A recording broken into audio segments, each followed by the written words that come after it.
Hello, everyone, and welcome back to the English Learning Podcast. I'm your host, Jason, and with me today is my amazing co-host, Julia. Hi, Julia. Hi, Jason. Hi, everyone. I'm so excited for today's episode because we're talking about something that many English learners struggle with: how to talk to anyone in English. That's right. Have you ever wanted to start a conversation but felt too nervous or unsure of what to say? Maybe you worry about making mistakes, or you just don't know how to keep the conversation going. Oh, I've definitely been there. I remember when I first started learning English, I would practice grammar and vocabulary a lot, but when it was time to actually talk to someone, I froze. I was too afraid of saying something wrong. And that's so common. Many learners feel the same way. But here's the good news: you don't need perfect English to have a great conversation. Today, we'll show you how to talk to anyone in English with confidence. Yes, we'll cover why people struggle, how to overcome fear, simple ways to start a conversation, and how to keep it going naturally. Plus, we'll share some common mistakes to avoid and tips to end a conversation politely. So, whether you're at work, traveling, or just making friends, this episode will help you feel more comfortable speaking English with anyone. Absolutely. And don't forget to stay with us till the end because we'll also share a simple exercise you can do every day to improve your speaking skills. All right, let's get started. First, let's talk about why people struggle to talk to others in English and how to overcome those challenges. So, before we talk about how to start great conversations, let's first understand why many English learners struggle to talk to anyone in English. Julia, what do you think is the number one reason? Oh, that's easy: fear of making mistakes. A lot of learners worry that they'll say something wrong, use incorrect grammar, or pronounce a word badly, and then people will judge them. Yes, but here's the thing. Most people don't care if you make small mistakes. They're just happy that you're trying to communicate. Think about it. When someone speaks your native language with a few mistakes, do you judge them? Not at all. In fact, I usually admire their effort, but when you're learning, that fear feels so real. Have you ever been in a situation where you were too afraid to speak? Oh, absolutely. When I was learning Spanish, I used to overthink every sentence, and by the time I finally figured out what to say, the conversation had already moved on. Exactly. That's another big struggle: overthinking. Many learners try to translate everything in their heads before speaking, and that slows them down. Instead of focusing on the conversation, they're busy worrying about grammar and vocabulary. Right. And that brings us to another problem: lack of vocabulary. Sometimes people feel like they don't have enough words to express themselves, so they just stay quiet instead of trying to say something in a simple way. Yes, but here's a secret: you don't need a big vocabulary to have a conversation. You just need to use the words you already know in a natural way. We'll talk more about this later. Another reason people struggle is shyness and lack of confidence. Some learners feel too self-conscious and worry about what others will think of them. That's a big one. I used to feel nervous talking to native speakers because I thought they would judge my accent. But guess what? Most people don't care about your accent at all. Exactly. An accent is not a problem. It's a sign that you speak more than one language. That's something to be proud of. One more thing: cultural differences. Some learners struggle because they don't know how to start conversations in English. Maybe in their culture, people don't use small talk as much, so they feel uncomfortable making casual conversation. That's a great point. In English, small talk is really common, and it's an easy way to start conversations naturally. We'll go over some simple conversation starters in the next part. Yes. So, to sum it up, people struggle with speaking English because of 1. Fear of making mistakes, 2. Overthinking and translating everything, 3. Lack of vocabulary, 4. Shyness and lack of confidence. 5. Cultural differences in conversation styles. But the good news is, all of these challenges can be overcome with practice and the right mindset. And that's exactly what we're going to help you with today. So, now that we understand the struggles, let's talk about how to build confidence and overcome the fear of speaking. Stay with us. Now that we know why people struggle to talk in English, let's focus on solutions. How do you overcome fear and build confidence? Julia, what's the first thing learners should do? Great question, Jason. The first step is changing your mindset. Many learners think, I need perfect grammar before I speak. But the truth is, you don't. Mistakes are part of learning. Absolutely. Think about how children learn languages. They don't worry about grammar, they just talk. And people understand them. It's the same with learning English. The more you speak, the better you get. Yes, and here's a simple trick: focus on communication, not perfection. Your goal is to express yourself, not to sound like a textbook. I love that. And another way to build confidence is to start with easy conversations.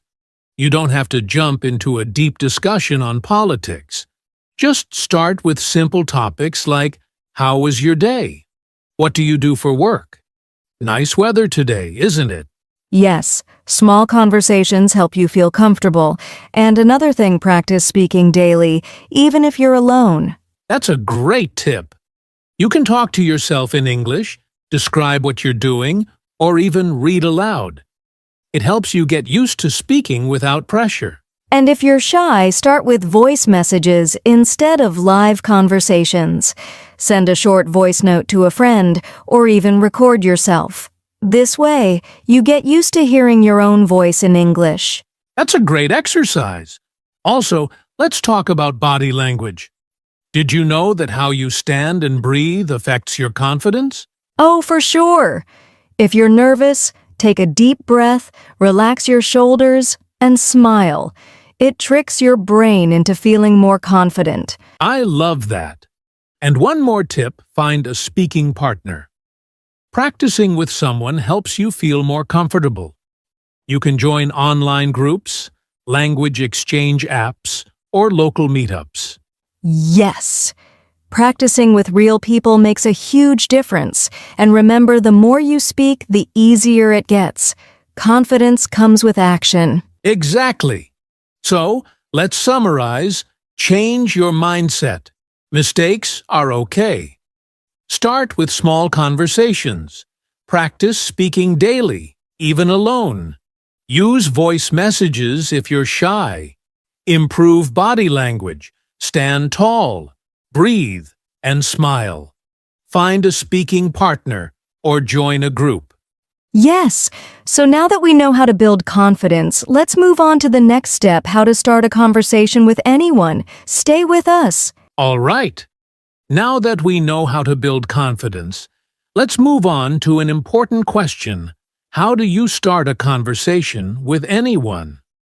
Julia, do you remember a time when starting a conversation felt really difficult for you? Oh, yes. When I was learning English, I always waited for others to start the conversation because I didn't know what to say first. But later, I learned that starting a conversation is actually very simple. Exactly. Many people overthink it, but you don't need a perfect opening line. The easiest way to start a conversation is with a simple greeting. Yes, a simple "Hi, how are you?" or "Hey, nice to meet you" is a great way to start. Most people will respond, and that gives you a chance to continue talking. That's right. And if you want to make it even smoother, try using your environment to start a conversation. For example, if you're at a coffee shop, you can say, "Wow, the coffee here smells amazing. Have you been here before? I love this place. What's your favorite drink here?" That's a great tip.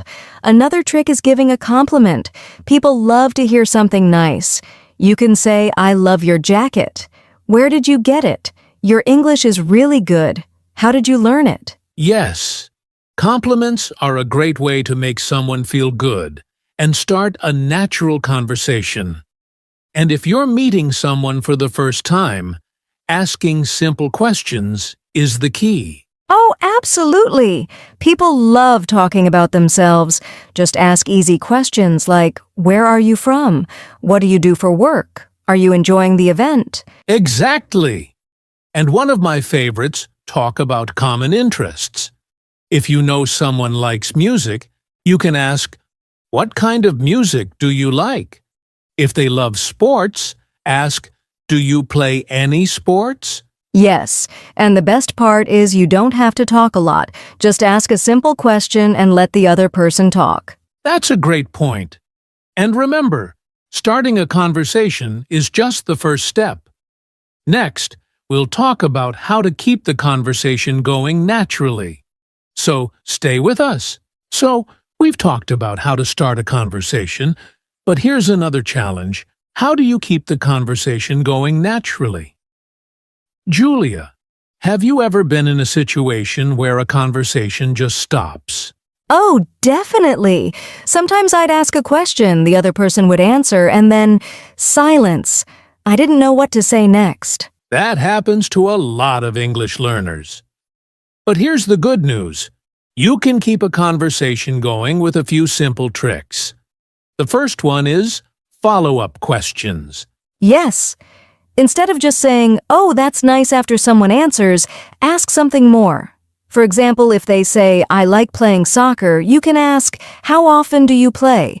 If they say, I'm from Spain, you can ask, wow, what's your favorite thing about Spain? Exactly. The key is showing interest in what the other person says. And another way to do this is by sharing your own experiences. Right. A conversation shouldn't feel like an interview. If they say, I love traveling, you can say, me too. I visited Thailand last year. Have you been there? That's a great example. And here's another technique using echo questions. This means repeating part of what they say and turning it into a question. For example, if they say, I love Italian food, you can say, Italian food? What's your favorite dish? If they say, I'm learning English for my job, you can say, oh, for your job. What kind of work do you do? I love that. It makes the conversation feel natural and engaging. And one more tip, use expressions like, oh, really? Tell me more about that. That sounds interesting. How did you start doing that?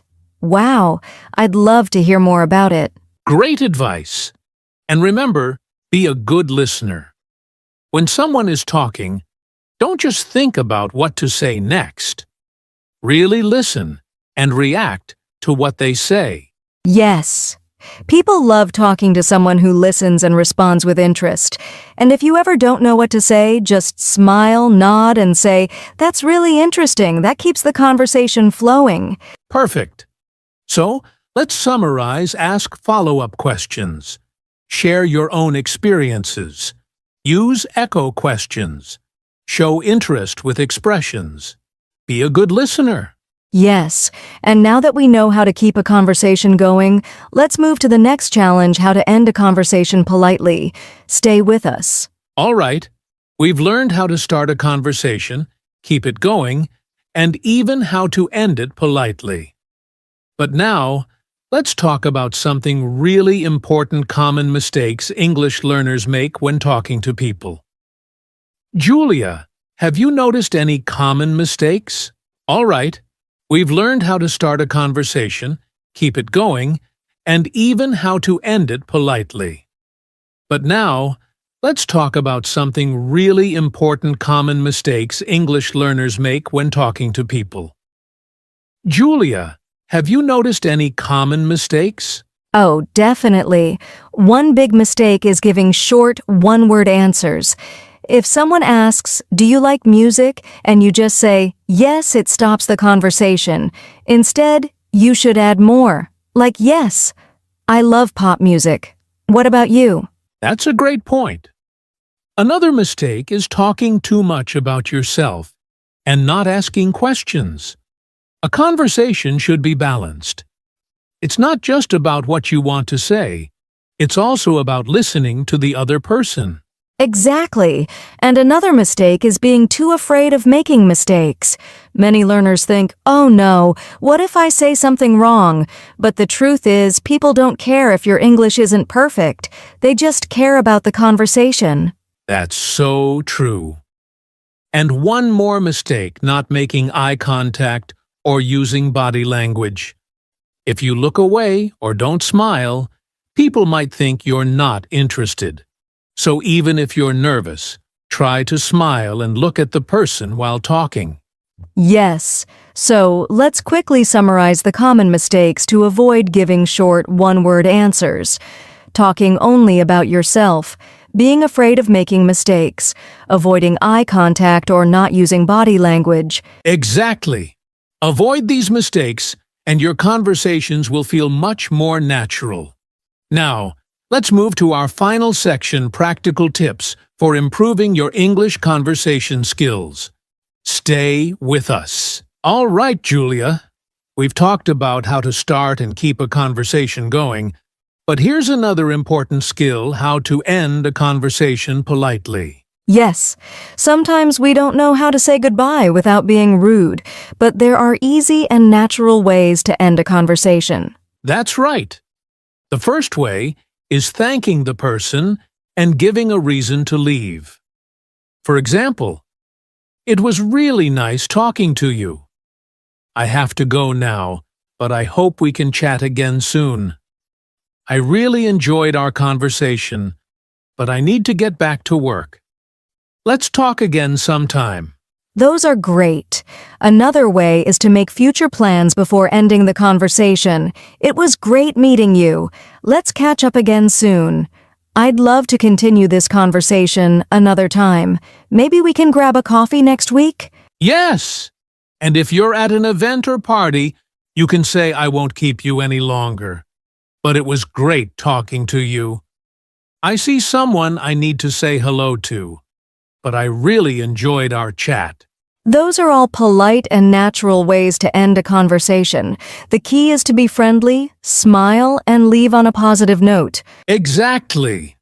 So, now that we've covered how to start, continue, and end a conversation, let's wrap up with some final tips for improving English conversation skills.